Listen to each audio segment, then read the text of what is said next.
পৃথিবীর অনেক দুর্লভ একটি জায়গাতে অবস্থিত ভয়ানক এক জেল, যেখানে মূলত থাকে পৃথিবীর সবচাইতে ভয়ানক কয়েদিরা। আর এই জেলখানার নিয়মকানুনগুলো এতটাই কঠিন ছিল যে সেখানে যদি কোনো সাধারণ কয়েদিরা যায় তাহলে তার পক্ষে সেই জেলখানায় বসবাস করাটা ছিল নরকের মতো। কারণ সেখানে কয়েদিদের উপর করা হয় ভয়ানক অত্যাচার, যেটা কোনো সাধারণ মানুষের পক্ষে সহ্য করা সম্ভব নয়। তাই সেই জেলখানাকে পৃথিবীর জাহান্নামও বলা হয়ে থাকে। আর এই জেলখানার টর্চারগুলো দেখলে যে কোনো সাধারণ মানুষের আত্মা কেঁপে উঠবে। এমনই এক ভয়ানক জেলখানায় চলে আসে মাইক নামক একজন ব্যক্তি, যে কিনা খুবই সহজ সরল এবং ভালো একজন মানুষ ছিল। তবে এই জেলখানায় আসার পরেই তার পুরো জীবনটাই যেন বদলে যায়। তার সাধারণ জীবনটা পরিণত হয়ে যায় জাহান্নামে। তবে পরবর্তীতে তার সঙ্গে কি ঘটেছিল আর সে কিভাবেই বা পৌঁছে গিয়েছিল এমন ভয়ানক জেলখানাতে, এই মুভির গল্পটি সাধারণ কোনো জেলখানার গল্প নয়, বরং এই পুরো গল্পটিতে আমাদের সমাজের বাস্তব চিত্রগুলোই ফুটে উঠেছে। মানুষ যে আসলে কতটা ভয়ঙ্কর এবং নির্মম হতে পারে সেটাই আমরা দেখব আজকের এই পুরো মুভিটির গল্পে। তাহলে চলুন ঘুরে আসা যাক ভয়ানক এক জেলখানার গল্প থেকে। তো গল্পটি শুরু হয় আমেরিকার একটি শহরে, যেখানে আমরা মাইক নামক একজন ব্যক্তিকে দেখতে পাই। মাইক পেশায় ছিল একজন ইঞ্জিনিয়ার। সে মূলত একটি স্টিল ফ্যাক্টরিতে কাজ করে থাকে। সে একজন আমেরিকান নাগরিক হলেও সে তার কাজের জন্য বর্তমানে রাশিয়াতে আছে। মাইকের পরিবার বলতে রয়েছে শুধুমাত্র তার ওয়াইফ জুলিয়া। আর জুলিয়া এবং সে একে অপরকে অনেক ভালোবাসে। যদিও মাইকের আর্থিক অবস্থা তেমন একটা ভালো ছিল না, কিন্তু সে তার জীবনে অনেক সুখী ছিল, কারণ তার মতো তার ওয়াইফও তাকে অনেক ভালোবাসত। কিন্তু সে যেহেতু চাকরির জন্য তার ওয়াইফের কাছ থেকে দূরে থাকত, তাই তার ওয়াইফ সবসময় তার জন্য অপেক্ষা করত। তবে মাইক অনেক কষ্টে ছুটি নিয়ে কয়েক মাস পর পর তার ওয়াইফকে দেখতে যেত। এভাবেই তাদের জীবন অনেক ভালোই কাটছিল।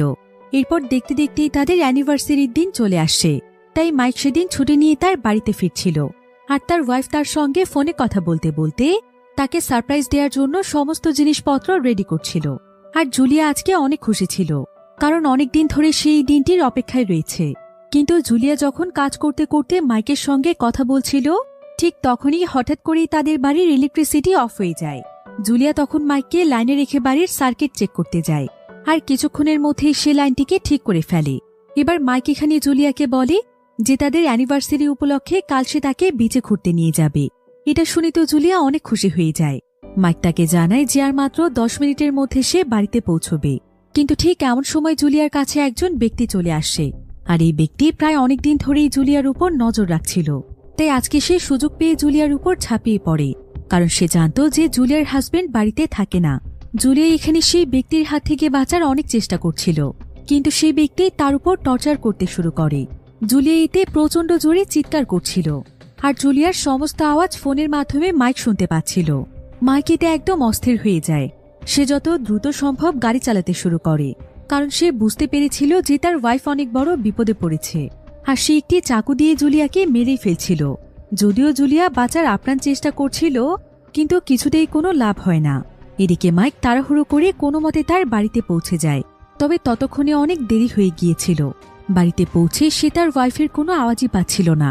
এরপর সে অনেক সাহস করে যখন তাদের ড্রয়িং রুমে প্রবেশ করে, তখন সে একটি সোফার উপর তার ওয়াইফকে দেখতে পায়।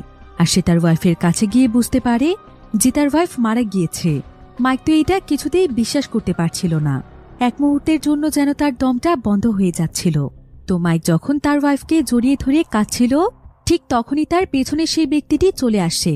আর সে তার মাথায় আঘাত করে সেখান থেকে দৌড়ে পালিয়ে যায়। কিন্তু মাইক সঙ্গে সঙ্গে দৌড়ে সেই লোকটির পিছু করতে শুরু করে।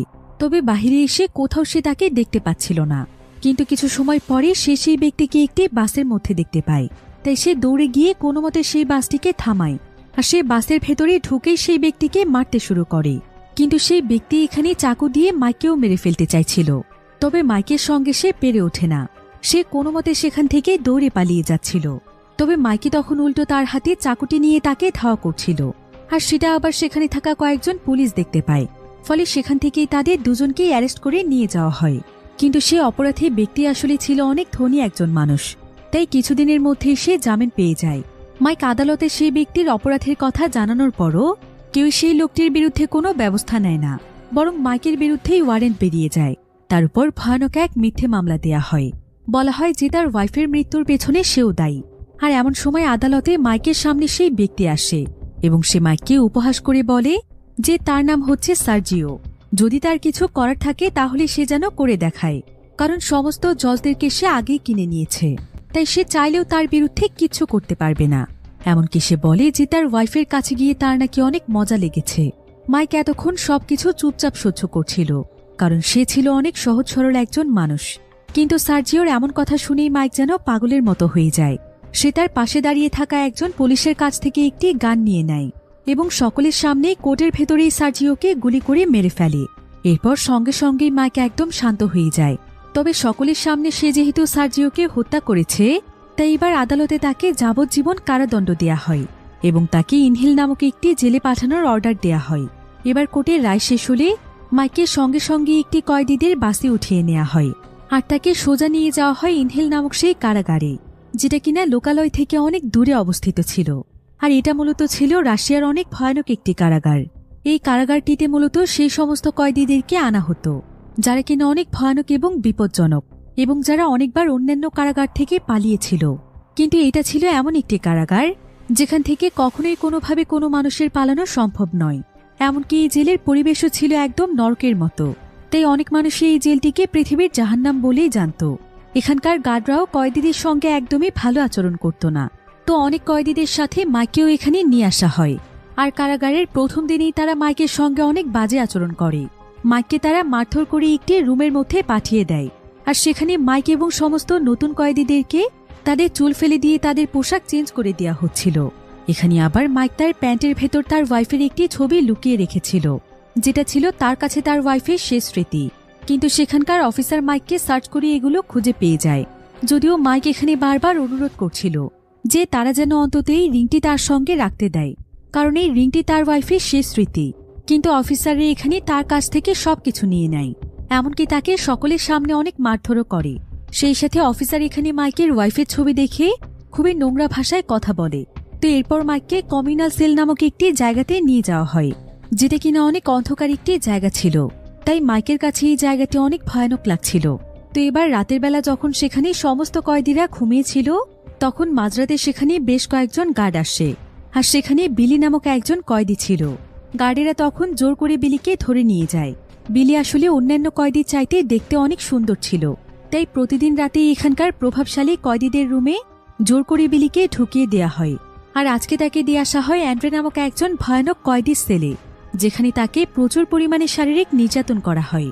এই অ্যান্ড্রে আসলে ছিল রাশিয়ান একজন মাফিয়া এবং এই জেলের অনেক ভয়ানক একজন ফাইটার।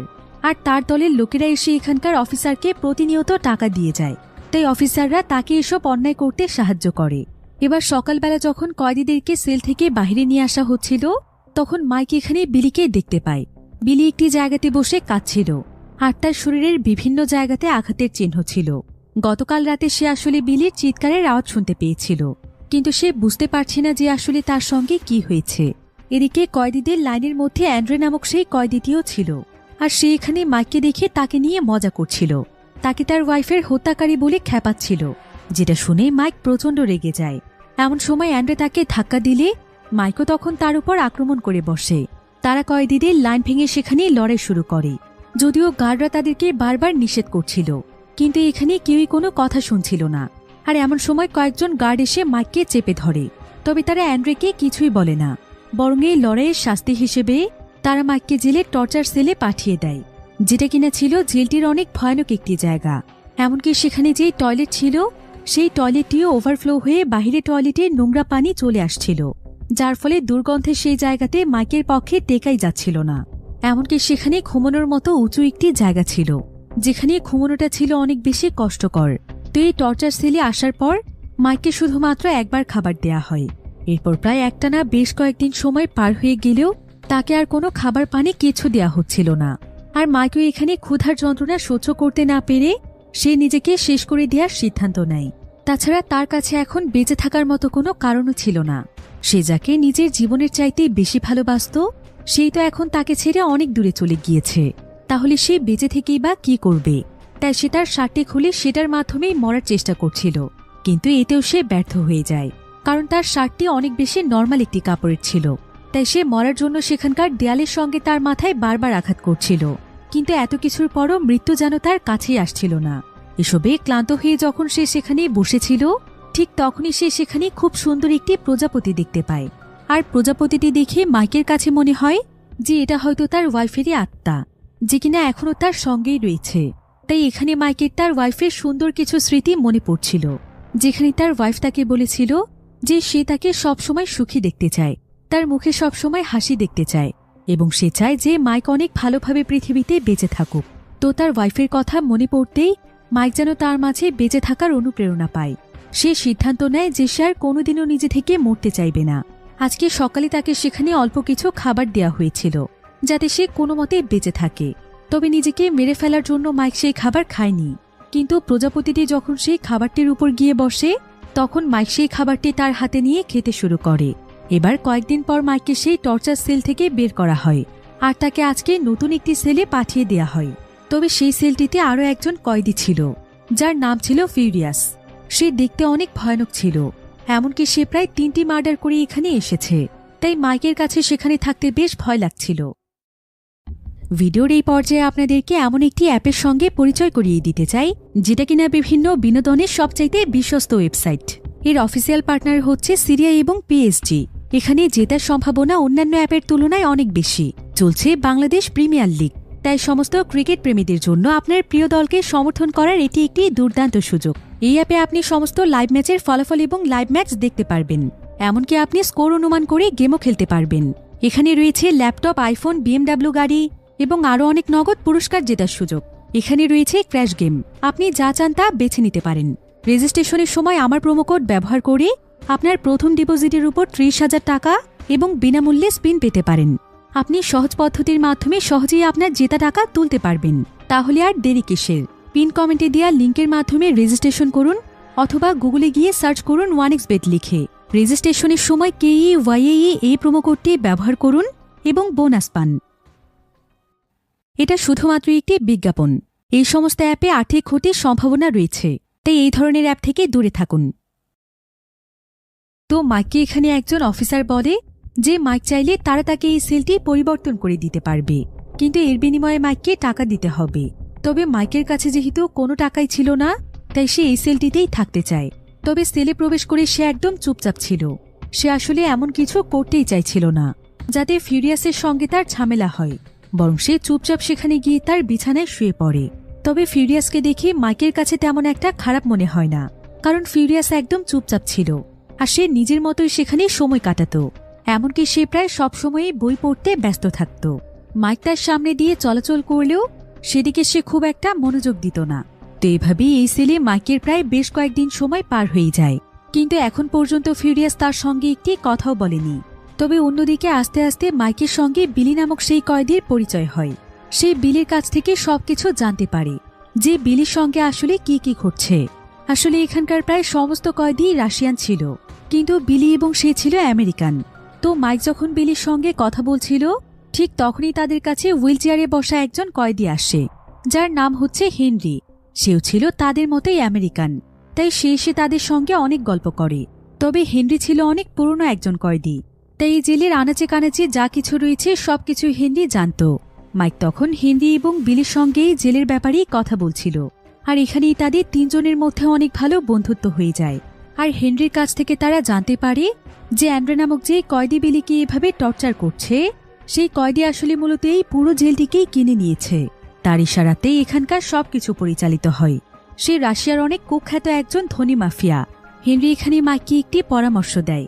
সে মাইককে বলে যে জেলের মধ্যে টাকা দিয়ে সবকিছু পাওয়া যায়, তাই বাহিরের মাইকের অ্যাকাউন্টে যদি কোনো টাকা পয়সা থেকে থাকে, তাহলে সে যেন কোনো মানুষের মাধ্যমে তার টাকা এখানে নিয়ে আসে এবং টাকাগুলোকে সাবধানে রেখে দেয়। তাহলে যে কোনো সময় সে যে কোনো বিপদ থেকে টাকা দিয়ে বাঁচতে পারবে। তো এবার সেদিন রাতের বেলা মাইক যখন ঘুমোচ্ছিল, তখন সে তার ওয়াইফকে নিয়ে সেদিন রাতের ভয়ানক স্বপ্ন দেখছিল, যে কিভাবে সেই নরপশু তার ওয়াইফের উপর ঝাঁপিয়ে পড়েছিল। তার ওয়াইফ আতঙ্কে এবং ভয়ে কতটা কষ্ট পেয়েছিল। আর এই সমস্ত দৃশ্য দেখতে দেখতে সে ঘুমের মধ্যেই চিৎকার করে উঠছিল, যেটা ফিউরিয়াসের কাছে একদমই ভালো লাগছিল না। ফিউরিয়াস তখন মাইকের কাছে এসে মাইকের মুখ চেপে ধরে। তবে ফিউরিয়াস এখানে তাকে আর তেমন কিছু বলে না, বরং সে তাকে একদম চুপচাপ থাকতে বলে। তবে মাইক এখানে অনেক বেশি ভয় পেয়ে গিয়েছিল। সে ভাবছিল ফিউরিয়াস তাকে মেরেই ফেলবে। তাছাড়া যেদিন থেকে সে সেলের মধ্যে এসেছে, সেদিন থেকে সে আতঙ্কে ঠিকমতো ঘুমোতে পর্যন্ত পারছে না। কারণ ফিউরিয়াস তার সেলের মধ্যে শব্দ একদমই পছন্দ করে না। তাই মাইক ভয়ে সেখানে নড়তে পর্যন্ত পারে না। তাই সেদিন কোনো মতে সকাল হয়ে যাওয়ার পর মাইক হেনরির কাছ থেকে কিছু টাকা ধার নেয়, আর সে সোজা সেখানকার অফিসারের কাছে যায়, যার উপর এখানকার সমস্ত কিছুর দায়িত্ব রয়েছে। মাইক তখন তার হাতে সেই টাকা দিয়ে তাকে বলে যে দয়া করে সে যেন তার সেলটি পরিবর্তন করে দেয়, কারণ ফিউরিয়াসের ভয়ে সে থাকতে পারছে না। ফিউরিয়াসকে দেখলেই তার অনেক ভয় লাগে, কিন্তু অফিসার এখানে তার কথা শুনে হাসে আর বলে, তোমার লজ্জা করলো না? সামান্য কিছু টাকা নিয়ে তুমি আমার কাছে এসেছ? এইটুকু টাকায় কোনো কাজ হবে না। তাই মাইক তখন মন খারাপ করে সেখান থেকে চলে আসে। আর সেদিন আবার তার সঙ্গে জ্যাক নামক একটি ছেলে দেখা করতে আসে। জ্যাক আসলে হচ্ছে তার ওয়াইফের ছোট ভাই। তো জ্যাক এখানে মাইককে বলে যে সে যেন একদম মন খারাপ না করে, তার ভাগ্যে যা ছিল তাই হয়েছে। তাছাড়া সে তো নিজের হাতে তার ওয়াইফের হত্যাকারীকে শাস্তি দিয়েছে, এর থেকে বড় পাওনা আর কি হতে পারে। তাছাড়া জুলিয়াকেও তারা খুব সুন্দরভাবে দাফন করেছে, আর সে একজন উকিলের মাধ্যমে চেষ্টা করছে মাইকের শাস্তি কিছুটা কমানো যায় কিনা। তাই মাইককে কোনো টেনশন করতে হবে না। এরপর জ্যাক মাইককে কিছু টাকা দেয় এবং বলে যে সে শুনেছে যে জেলের মধ্যে বিভিন্ন জায়গাতে টাকার প্রয়োজন হয়, তাই মাইক যেন এই টাকাগুলো তার প্রয়োজন মতো খরচ করে। মাইক তখন জ্যাককে ধন্যবাদ জানায়। এবার পরের দিন মাইক সহ আরও অনেক কয়েদিকে একটি জায়গাতে নিয়ে আসা হয়। আর এখানে আসার পর মাইক জানতে পারে যে এভাবে কয়েদিদেরকে জেলের বাইরে নিয়ে এসে এখানে কাজ করানো হয়। আর এই কাজগুলো ছিল অনেক পরিশ্রমের কাজ, কিন্তু বাধ্য হয়ে প্রত্যেকটি কয়েদিকে এই কাজগুলো করতে হয়, যেটার বিনিময়ে তাদেরকে সামান্য পরিমাণ টাকা দেয়া হয়। আর এই টাকাগুলো তারা জেলের মধ্যে খরচ করতে পারবে। তো এখানে প্রত্যেকটি কয়েদি অনেক পরিশ্রম করে কাজ করছিল, কিন্তু মাইক আসলে এই ধরনের কাজ কোনোদিনও করেনি, তাই সে সহজেই এই কাজগুলো করতে পারছিল না। তখন একজন অফিসার এসে তাকে অনেক গালাগাল দিচ্ছিল। তাই মাইক তখন অন্যান্য কয়েদির দেখা দেখির চেষ্টা করছিল ভালোভাবে কাজগুলো সম্পন্ন করার। এবার কাজ শেষ হলে যখন তারা আবারও কারাগারে ফিরে আসে, তখন তাদের সবাইকে দুপুরের খাবার খাওয়ানোর জন্য নিয়ে যাওয়া হয়। মাইক, বিলি, হেনরি এবং আরও একজন নতুন কয়েদির সঙ্গে খেতে বসেছিল। তবে বিলিকে দেখতে পেয়ে এমন সময় সেখানে অ্যান্ড্রে চলে আসে। আর অ্যান্ড্রে তাদের সবাইকে দুর্বল পেয়ে তাদেরকে বিভিন্ন আজে বাজে কথা বলতে থাকে। এমনকি সে তাদের খাবারগুলো নষ্ট করে দিয়ে চলে যায়। কিন্তু তাদের কারোই সাহস ছিল না অ্যান্ড্রের সঙ্গে লড়াই করার, তাই সেদিন তাদেরকে না খেয়েই থাকতে হয়। এবার কারাগারের মাঠে এসে মাইক দেখতে পায় যে এখানে নাকি প্রতিনিয়ত স্পার্কা নামক একটি গেম হয়। আর এই গেমটি মূলত আয়োজন করা হয় কয়েদিদেরকে নিয়ে, যেখানে কারাগারের সবচাইতে শক্তিশালী কয়েদিরাই অংশ নেয়। আর এই গেমটির সবকিছুই মূলত পরিচালনা করে এখানকার জেনারেল। তবে এই প্রত্যেকটি ম্যাচ শুরু হওয়ার আগে এখানে যে কোনো দুজন কয়েদিদের মধ্যে ভয়ানক ফাইট হয়। সেখানে অনেক বড় বড় ক্যাসিনো কোম্পানির মালিকেরা আসে এবং তারা এই কয়েদিদের উপর কোটি কোটি টাকা বাজি ধরে। এতে করে তাদেরও যেমন লাভ হয়, তেমন এখানকার কর্মরত প্রত্যেকটি অফিসারই লক্ষ লক্ষ টাকা উপার্জন করে। এটা মূলত ছিল কয়েদিদেরকে কাজে লাগিয়ে তাদের একটি বিজনেস। তাছাড়া অনেক ধনী গেস্টরা এই ম্যাচগুলো এনজয় করতে আসে, তারাও অফিসারদেরকে অনেক টাকা দিয়ে যায়। এমনকি এখানকার জেনারেলও বিভিন্ন কয়েদিদের উপর বাজি ধরে থাকে। বিশেষ করে অ্যান্ড্রে ছিল তার সবচাইতে প্রিয় খেলোয়াড়, কারণ অ্যান্ড্রে হচ্ছে অনেক শক্তিশালী। তাই অ্যান্ড্রের উপর সে যতবারই বাজি ধরেছে, অ্যান্ড্রে ঠিক ততবারই জিতেছে। তো এবারও জেনারেল অ্যান্ড্রের উপরই বাজি ধরেছিল, আর অ্যান্ড্রেও এখানে মুহূর্তের মধ্যেই প্রত্যেকটি কয়েদিকে হারিয়ে দিচ্ছিল। তো পরপর কয়েকটি ম্যাচ জিতে যাওয়ার পর অ্যান্ড্রে বিলিকে তার সঙ্গে ফাইট করার জন্য অফার করে, কিন্তু বিলি তখন ভয় পেয়ে সঙ্গে সঙ্গে সেখান থেকে চলে যায়।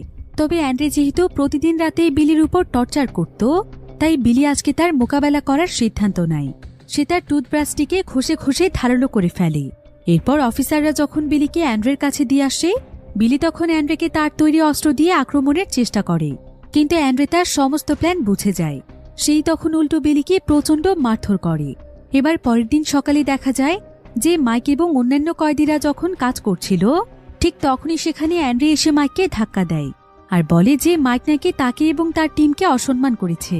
সে নাকি প্রত্যেকটি কয়েদির মতো তাকে রেসপেক্ট করে না। মাইক তখন এখানে প্রতিবাদ করে। সে অ্যান্ড্রেকে বলে যে বিনা কারণে সে কেন তার পেছনে লেগে আছে, সে তো তার কোনো ক্ষতি করেনি। কিন্তু অ্যান্ড্রে বলে মাইকের অ্যাটিটিউড তার পছন্দ নয়। যেখানে সমস্ত কয়েদিরা তার কথা মতো চলে, সেখানে মাইক কেন নিজের মতো করে চলছে, মাইককেও তার কথা শুনতে হবে। এসব বলতে বলতে অ্যান্ড্রে এখানে মাইকের গায়ে হাত তুলছিল। মাইক তখন অফিসারকে এই ব্যাপারে নালিশ করে যে অ্যান্ড্রে তাকে শুধু শুধু জ্বালাতন করছে, কিন্তু অফিসারও এখানে অ্যান্ড্রের পক্ষে ছিল। সে অ্যান্ড্রেকে একটি কথাও বলে না।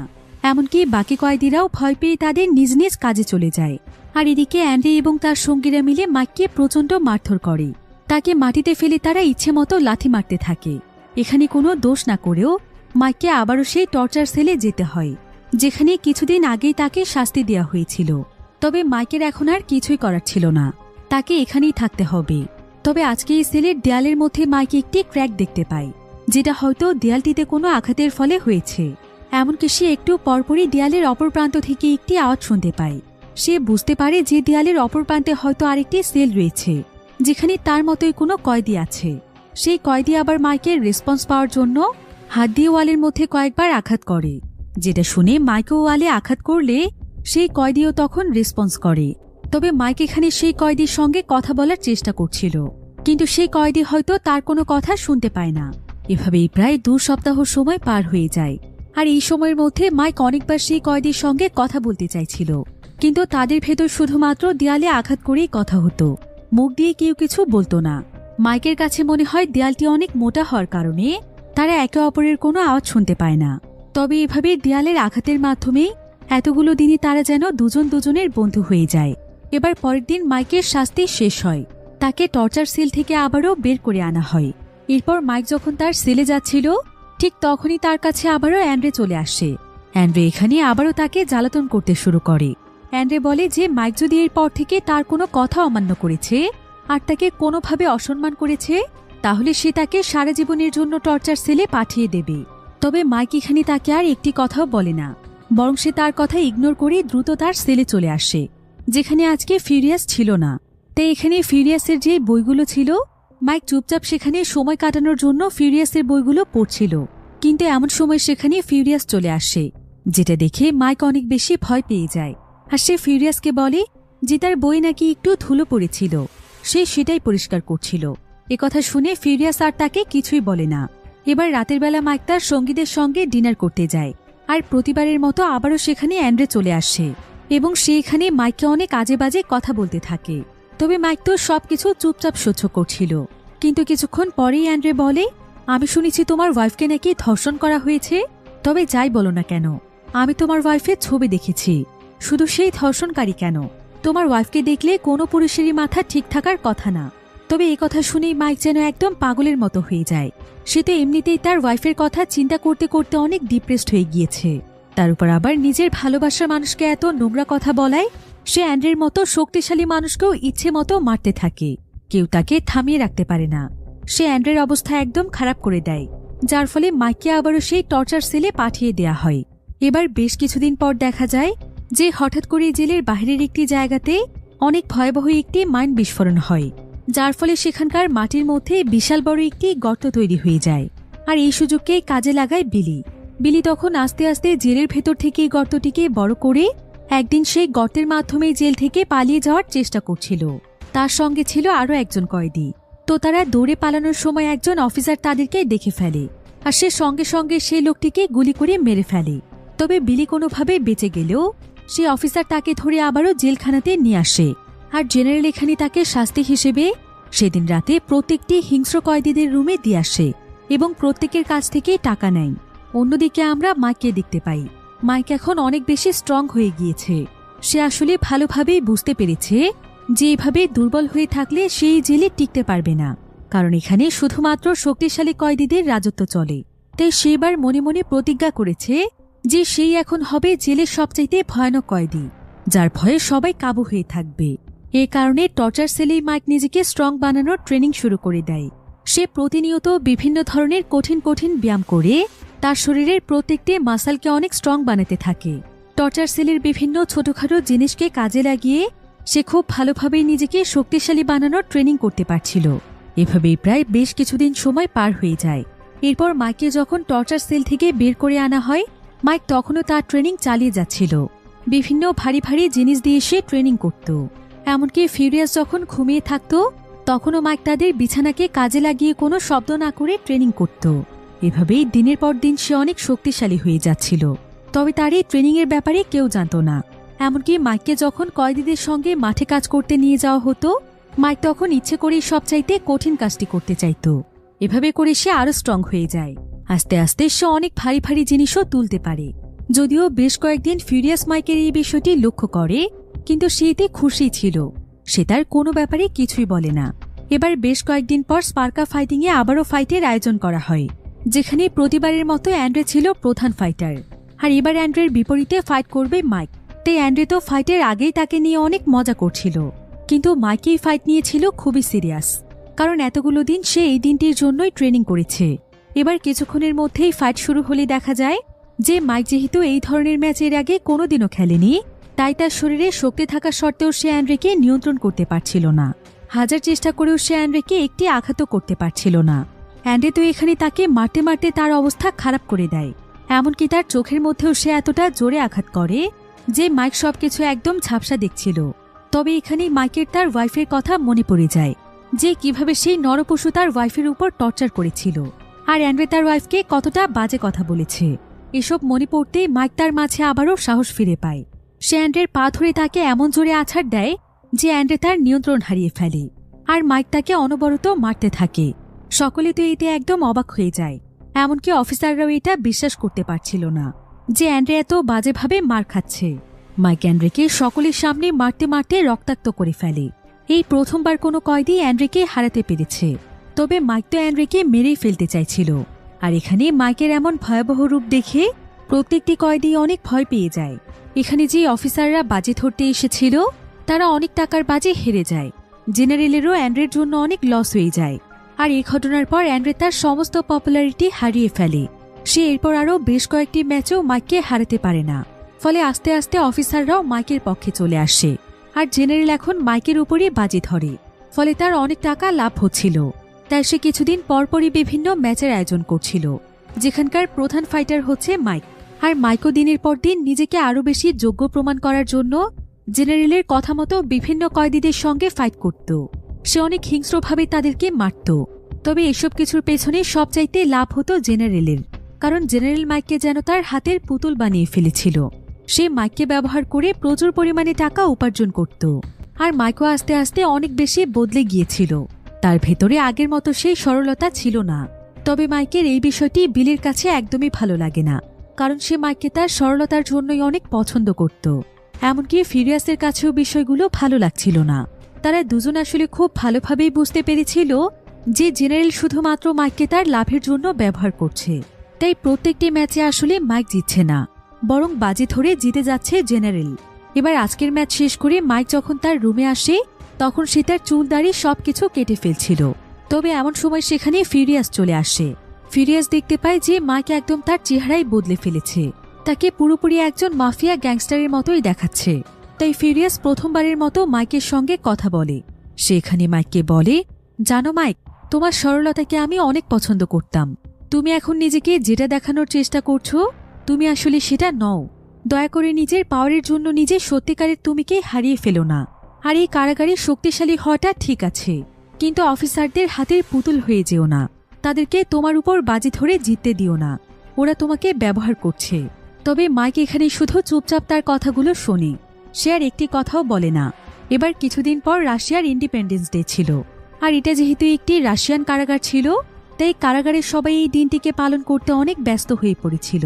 ফলে বিলির কাছে আজকে অনেক বড় একটি সুযোগ রয়েছে এখান থেকে পালিয়ে যাওয়ার, কারণ বিলি আর এখানে একদিনও থাকতে চাইছিল না।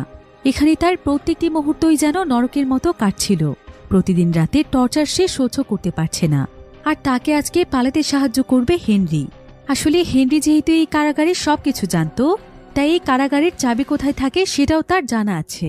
ফলে হেনরি অনেক কষ্ট করে বিলিকে কারাগারের চাবি এনে দেয়। বিলি তখন তাকে মন থেকে ধন্যবাদ জানায়। এরপর সে বিদায় নেওয়ার জন্য মাইকের কাছে চলে যায়, আর সে মাইককে জানায় যে সে আজকে এখান থেকে চলে যাচ্ছে। এদিকে মাইকের আজকে স্পেশাল একটি ফাইট ছিল, আর আজকে তার সঙ্গে ফাইট করার জন্য অন্য একটি কারাগার থেকে ফালিয়া নামক একজন কয়েদিকে আনা হয়েছে, যে কিনা অনেক ভয়ানক একজন ফাইটার ছিল। তো তারা এখানে প্রথমে একে অপরের সঙ্গে পরিচিত হয়। কিন্তু আজকে যেহেতু ইন্ডিপেন্ডেন্স ডে ছিল তাই তাদের ফাইটটি স্থগিত করে আজকে তাদেরকে আনন্দ করতে বলা হয়। এবার সেদিন রাতের বেলা পার্টিতে যখন সবাই ডিনার করতে ব্যস্ত ছিল তখন এই সুযোগে বিলি পালিয়ে যাওয়ার চেষ্টা করছিল, কিন্তু ঠিক তখনই সেখানে জেনারেল চলে আসে আর তারা বিলিকে ধরে ফেলে। এখানে আমরা জানতে পারি যে হেনরি আসলে বিলিকে ধোঁকা দিয়েছে। হেনরি নিজে জেনারেলকে বিলির ব্যাপারে সবকিছু বলে দিয়েছে। সামান্য কিছু মেডিসিনের বিনিময়ে সেই কাজটি করেছে, কারণ এই মেডিসিনগুলো না খেলে সে অনেক অসুস্থ হয়ে যায়। তবে হেনরি যখন জেনারেলকে বিলের ব্যাপারে সবকিছু বলছিল, তখন সেই সবকিছু আড়ালে থেকে দেখতে পেয়েছিল ফিউরিয়াস। তবে বিলি তো এটা কোনোভাবে কল্পনাও করতে পারেনি যে হেনরি তার সঙ্গে এমন করবে। তো জেনারেল এখানে বিলিকে আবারও বন্দি বানিয়ে ফেলে। এবার পরের দিন কারাগারে আবারও ফাইটের আয়োজন করা হয়, আর ফালিয়াকে বলা হয় যে যদি সে কোনোভাবে এই ফাইটে জিততে পারে তাহলে তার জন্য স্পেশাল গিফট রয়েছে। আর ফালিয়া আসলে ছিল অনেক শক্তিশালী, সে অনেক শক্তিশালী ফাইটারদেরকেও হারিয়ে দিয়েছে। তাই আজকে প্রথমবার মাইক যেহেতু ফালিয়ার সঙ্গে লড়ছে, তাই মাইক তার কৌশলগুলো ধরতে পারছিল না, ফলে ফালিয়া খুব সহজেই ম্যাচটি জিতে যায়। এরপর সেদিন রাতের বেলা ফালিয়াকে তার প্রাইজ দেয়া হয়, আর এই প্রাইজ আসলে ছিল বিলি। অফিসাররা ফালিয়াকে বিলির রুমে প্রবেশ করিয়ে দেয়, তবে বিলি যেন আজ একদম স্তব্ধ হয়ে যায়, সে আজ কোনো প্রতিবাদ করে না। আর পরের দিন সকালে দেখা যায় যে বিলি তার সেলের মধ্যে অনেক খারাপ অবস্থায় পড়ে আছে, তার শরীরে শত শত আঘাতের চিহ্ন ছিল। ফালিয়া আসলে তার উপর এতটা অত্যাচার করেছে যে সে এখন তার জীবনের শেষ মুহূর্ত গুনছে। তবে তার এমন খারাপ অবস্থাতেও কেউ তার কাছে আসছিল না। কিন্তু এমন সময় বিলিকে মাইক দেখতে পায়, সে দ্রুত তখন বিলির কাছে আসে। আর বিলি এখানে তার মৃত্যুর আগে মাইককে বলে যে এখানকার সবাই মাইককে ব্যবহার করছে, তাই মাইক যেন কোনোভাবেই তাদের হাতের পুতুল হয়ে না থাকে। মাইক যেন তার সত্যিকারের রূপে আবারও ফিরে আসে, কারণ পৃথিবীতে শত শত বছর কোনো খারাপ মানুষ হয়ে বাঁচার চাইতে অন্তত একদিন ভালো মানুষ হয়ে মৃত্যুবরণ করাটা অনেক বেশি আনন্দের। এসব কথা বলতে বলতেই বিলি সেখানেই মারা যায়। বিলির এই মৃত্যু মাইকের মনে অনেক বেশি দাগ কেটে গিয়েছিল, কারণ এখানকার প্রত্যেকেই বিলির উপর অনেক বেশি টর্চার করেছে, একজন ছেলে মানুষের উপর নরপশুদের মতো নির্যাতন চালিয়েছে। এবার কিছুক্ষণের মধ্যেই তাদের ফাইটিং ম্যাচ শুরু হয়, যেখানে ফিউরিয়াস এবং মাইক ফাইট করবে। কিন্তু মাইকের এখানে বারবার বিলির কথা মনে পড়ছিল, তাই সে সেখানে চুপচাপ বসে থাকে। সে আজ থেকে আর ফাইট করতে চাইছিল না। কিন্তু এমন সময় সেখানে ফাইট করতে ফালিয়া চলে আসে, আর সে তার সঙ্গে ফাইট করতে শুরু করে দেয়। তবে মাইক আজকে তাকে একবারের জন্য আঘাত করছিল না। কিন্তু এদিকে মাইকের উপর বাজে ধরেছিল জেনারেল, তাই মাইকের এমন অবস্থা দেখে জেনারেল অনেক রাগ করছিল। কিন্তু মাইকের এভাবে চুপচাপ দাঁড়িয়ে থাকার কারণে ফালিয়া খুব সহজেই এই ম্যাচটি জিতে যায়। কিন্তু জেনারেল এতে প্রচণ্ড রেগে গিয়েছিল, তাই সে তখন মাইককে শাস্তি দেওয়ার জন্য ট্রেনে সেখান থেকে নিয়ে যায়, কারণ মাইক জানিয়ে দিয়েছিল যে আজকের পর থেকে সে আর ফাইট করবে না। এরপর দেখা যায় যে মাঠের মাঝখানে একটি পিলারের সাথে সে মাইকের হাতগুলো উঁচু করে তাকে সেখানে বেঁধে রেখেছে, আর সেখানে প্রচণ্ড রোদ ছিল, তাই মাইকের সেখানে থাকতে অনেক কষ্ট হচ্ছিল। কিন্তু ঘন্টার পর ঘন্টার সময় পার হয়ে গেলেও তারা মাইকের বাঁধন খুলে দেয় না। অন্যদিকে আমরা ফিউরিয়াসকে দেখতে পাই, যে কিনা একটি জায়গাতে হেনরিকে একা পেয়েছিল, তাই সে সুযোগ বুঝে হেনরির কাছে আসে। তার কাছে আবার ছোট্ট একটি কেরোসিনের বোতল ছিল। ফিউরিয়াস তখন হেনরির শরীরে কেরোসিনগুলো ঢালতে থাকে। হেনরি তো এতে অনেক ভয় পেয়ে যায়, আর সে জানতে চায় যে ফিউরিয়াস তার সঙ্গে কেন এমন করছে। ফিউরিয়াস তখন বলে কারণ সে সহজ সরল একটি ছেলের বন্ধু হয়ে শেষ পর্যন্ত তাকে ধোঁকা দিয়েছে, এমনকি তার জন্য বিলিকে মরতে হয়েছে। সেদিন যদি সে বিলিকে সত্যিই পালাতে দিত তাহলে বিলির জীবনটা বেঁচে যেত। সে বিলির মৃত্যুর জন্য দায়ী, তাই তারও বাঁচার কোনো অধিকার নেই। তবে হেনরি এখানে ফিউরিয়াসের কাছে বারবার ক্ষমা চাইছিল, কিন্তু ফিউরিয়াস তখন তার শরীরে আগুন লাগিয়ে দেয়, ফলে হেনরি সেখানেই মারা যায়। অন্যদিকে আমরা মাইককে দেখতে পাই। একটানা প্রায় বেশ কয়েকদিন সময় পার হয়ে গেলেও জেনারেল মাইককে সেখানেই ঝুলিয়ে রেখেছিল। কেউ তাকে একটিবারের জন্য সাহায্য করতে আসে না। রোদ, ঝড়, বৃষ্টি সবকিছুই তাকে স্পর্শ করে চলে যায়, কিন্তু এতে তারও যেন কোনো অনুভূতি ছিল না। সে কষ্ট পেতে পেতে নিজের সমস্ত অনুভূতিকেই যেন হারিয়ে ফেলেছে। কিন্তু এত কষ্টের পরও সে কোনোভাবেই ফাইট করতে রাজি ছিল না, কারণ সে জানত সে ফাইট করে জিতলে জিতে যাবে এখানকার অসৎ অফিসাররা। কিন্তু জেনারেল সিদ্ধান্ত নিয়েছে যে মাইক যতদিন পর্যন্ত ফাইট করতে রাজি না হবে ততদিন পর্যন্ত তাকে এভাবেই ঝুলিয়ে রাখা হবে। তবে অন্যদিকে জেলের আরও বড় দুজন গ্যাংস্টার ছিল, তাদের প্রত্যেকেরই টিম ছিল অনেক বড়। তো এই দুজন গ্যাংস্টার যখন প্রতিনিয়ত মাইকের অবস্থা লক্ষ্য করছিল তখন মাইকের জন্য তাদের অনেক খারাপ লাগছিল, কারণ অ্যান্ড্রের জন্য একসময় তারা এই জেলে থাকতে পারছিল না, আর আজকে এই মাইককেই কিনা এতটা কষ্ট সহ্য করতে হচ্ছে। এসব কথা চিন্তা করে এই দুই গ্যাংস্টারের টিম এখন এক হয়ে যায়। এবার পরের ম্যাচে যখন তাদেরকে ফাইট করতে বলা হয় তখন তারা দুজনই এখানে জানিয়ে দেয় যে তাদের বিনোদন এবং টাকা উপার্জনের জন্য তারা নিজেদের মধ্যে আর ফাইট করবে না। এসব কথা শুনে অফিসাররা অনেক দুশ্চিন্তায় পড়ে যায়, কারণ এখন কোনো কয়েদি তাদের কথা শুনতে চাইছিল না। তাই তারা চাইলেও এখন প্রত্যেকটি কয়েদিকে মাইকের মতো শাস্তি দিতে পারবে না। তবে কয়েদিদের এমন সিদ্ধান্তে অফিসার এবং জেনারেল সহ সবাই অনেক বেশি ক্ষিপ্ত হয়ে গিয়েছিল, কারণ তারা কেউ যদি ফাইট না করে তাহলে তো তারা আর টাকা উপার্জন করতে পারবে না। এখন কয়েদিদের এমন বিদ্রোহ দেখে তাদের হেড অফিসার জেনারেলকে অর্ডার দেয় মাইককে যাতে মুক্ত করে দেয়া হয়। এরপর জেনারেল তখন মাইককে মুক্ত করে কারাগারের হসপিটালে পাঠিয়ে দেয়, কারণ তার শরীরের অবস্থা অনেক খারাপ ছিল। তবে অসুস্থ অবস্থায় মাইক বারবার তার ওয়াইফকে দেখতে পাচ্ছিল, যেখানে তার ওয়াইফ তাকে বলে যে মাইক এখন একদম সঠিক রাস্তায় আছে, আর তার ওয়াইফ মাইকের জন্য অনেক প্রাউড ফিল করছে, যেটা শুনে মাইক তার মনে অনেক শান্তি পায়। এবার মাইক সুস্থ হয়ে যাওয়ার পর তাকে তার সেলে ফিরিয়ে আনা হয়। এরপর একদিন রাতের বেলা দেখা যায় যে মাইকের সেলের ব্লকের মধ্যে হেড অফিসার আসে, যার নাম হচ্ছে রুশ।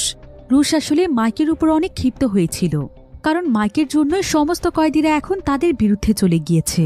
তো অফিসার রুশ এখানে এসে মাইককে বলে যে তাকে এখন তার জীবনে শেষ একটি ফাইট করতে হবে, আর সে চাইলেও এখন এই ফাইট থেকে দূরে সরতে পারবে না, কারণ সেটার জন্য তারা সমস্ত ব্যবস্থা আগেই করে রেখেছে। যে সমস্ত কয়েদিরা মাইকের পক্ষে ছিল তাদের সবাইকেই তারা তাদের সেলে লক করে দিয়েছে। এদিকে মাইকের এখানে কোনো কিছু বলার আগেই অফিসাররা সেখানে মিলাক নামক একজন কয়েদিকে নিয়ে আসে, যে কিনা দেখতে একদম দানবের মতো ছিল, এবং এই কয়েদি ছিল অনেক বেশি হিংস্র। আসলে তার মানসিক সমস্যা ছিল, আর সে তার সামনে যাকেই পেত তার উপরে খুবই ভয়ানকভাবে হামলা করত। এমনকি সে প্রায় 2 টন পর্যন্ত ওজন এক হাতেই তুলে ফেলতে পারত। তাই অফিসাররা তাকে এতদিন আলাদা একটি সেলের মধ্যে বন্দী করে রেখেছিল, আর যখনই কোনো কয়েদিকে মারতে হয় তখনই তারা মিলাকের মাধ্যমে তাকে মেরে ফেলে। তো অফিসাররা মিলাককে মাইকের সামনে ছেড়ে দিয়ে দূরে চলে যায়। মাইক তো এখানে মিলাককে দেখে অনেক ভয় পেয়ে গিয়েছিল, আর মিলাকও সঙ্গে সঙ্গে গিয়ে মাইকের উপর হামলা করে। সে মাইককে একটি খেলনার মতো করে এদিকে ওদিকে ছুঁড়ে মারতে থাকে, যেটা দেখে অফিসাররা অনেক মজা পাচ্ছিল। আর এক পর্যায়ে মিলাক তো মাইকের গলা চেপে ধরে তাকে মেরেই ফেলছিল। কিন্তু এমন সময় মাইকের সামনে একটি দরজা ছিল। মাইক তখন তার একটি হাত দিয়ে সেই দরজার উপর বাড়ি দিতে থাকে। এতে করে দেখা যায় যে মিলাক একদম শান্ত হয়ে যায়, আর সে মাইককে ছেড়ে দিয়ে সেখানে কিছুক্ষণ চুপচাপ দাঁড়িয়ে থেকে সেও একটি দেয়ালের মধ্যে তার হাত দিয়ে বাড়ি দিতে থাকে। আর এখানে আমরা জানতে পারি যে মিলাক আসলে আর কেউ নয়, বরং সে হচ্ছে সেই কয়েদি যে কিনা মাইকের পাশেরই টর্চার সেলে থাকত, এবং মাইকের সঙ্গে সে হাত দিয়ে বাড়ি দিয়ে কথা বলতো। আর মিলাককে দেখে মাইকও বুঝতে পেরেছিল যে মিলাকে আসলে হচ্ছে সেই কয়েদি, তাই সে হাত দিয়ে বাড়ি দিয়ে তার কাছ থেকে বাঁচার চেষ্টা করছিল।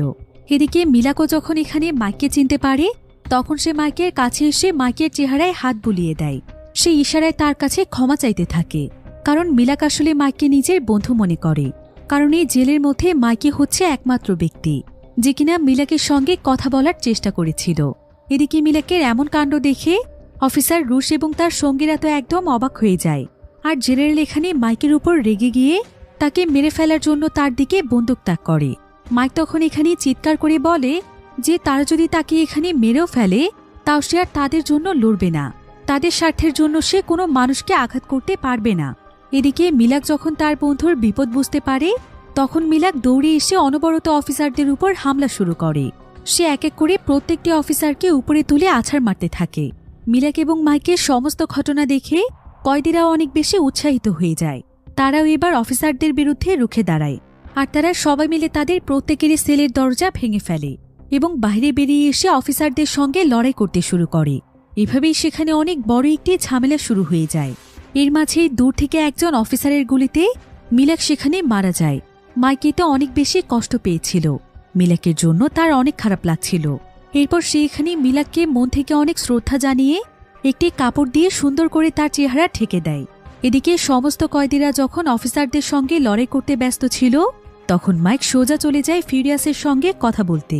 সে এখানে ফিউরিয়াসকে জানায় যে ফিউরিয়াস তাকে ঠিকই বলেছিল যে সে যেন নিজের আসল রূপে ফিরে আসে। সে যতই তার রূপ পাল্টে খারাপ সাজার চেষ্টা করুক না কেন, কিন্তু ভেতর থেকে সে কখনোই কোনো খারাপ মানুষ হতে পারেনি।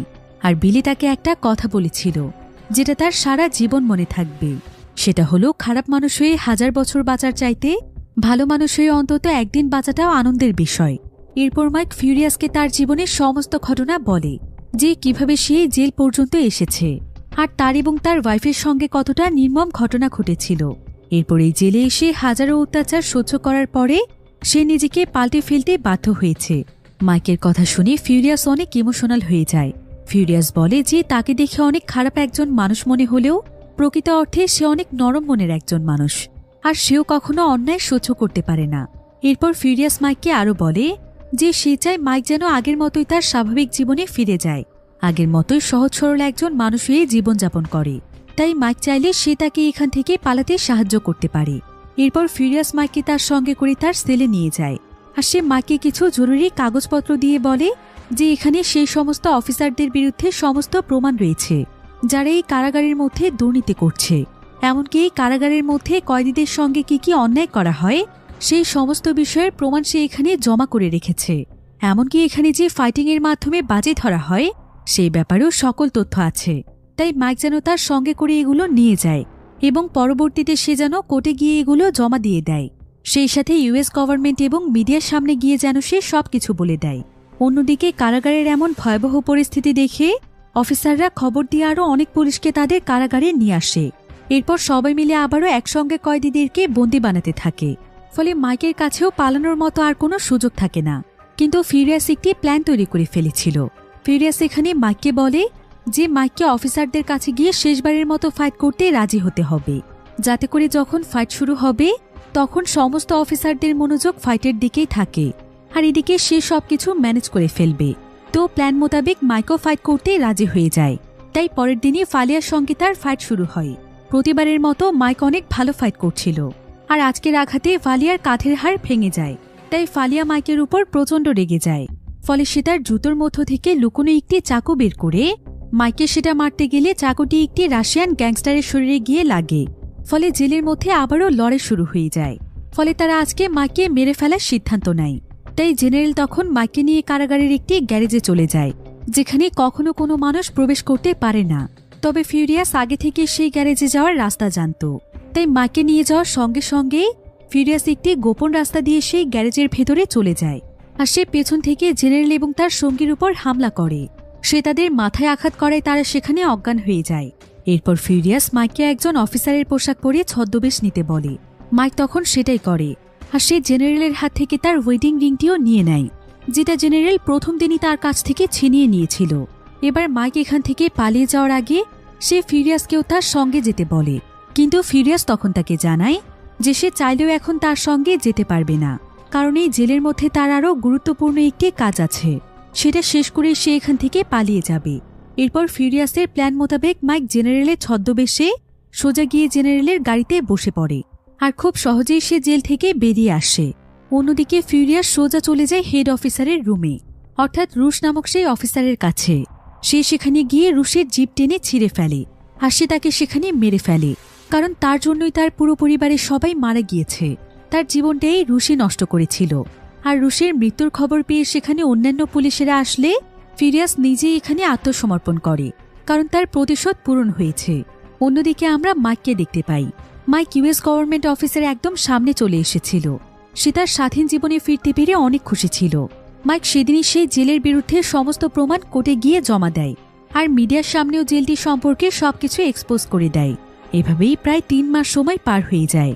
জেলের বিরুদ্ধে সমস্ত তথ্যই প্রমাণ হয়ে যাওয়ার কারণে জেলটিকে সারা জীবনের জন্য বন্ধ করে দেয়া হয় এবং সমস্ত অফিসারদেরকে চাকরি থেকে বের করে দেয়া হয়। আর মাইক যেহেতু সেই ধর্ষণকারীকে তার ওয়াইফের মৃত্যুর জন্যই খুন করেছিল, তাই মাইককে তার সমস্ত সাজা মাফ করে দেয়া হয়। মাইক আবারও তার খুব সাধারণ জীবনযাপনে ফিরে আসে, ঠিক যেমনটা তার ওয়াইফ জুলিয়া সব সময় চাইত। আর এমনই একটি সুন্দর মুহূর্তের মাধ্যমে গল্পটি এখানেই শেষ হয়ে যায়।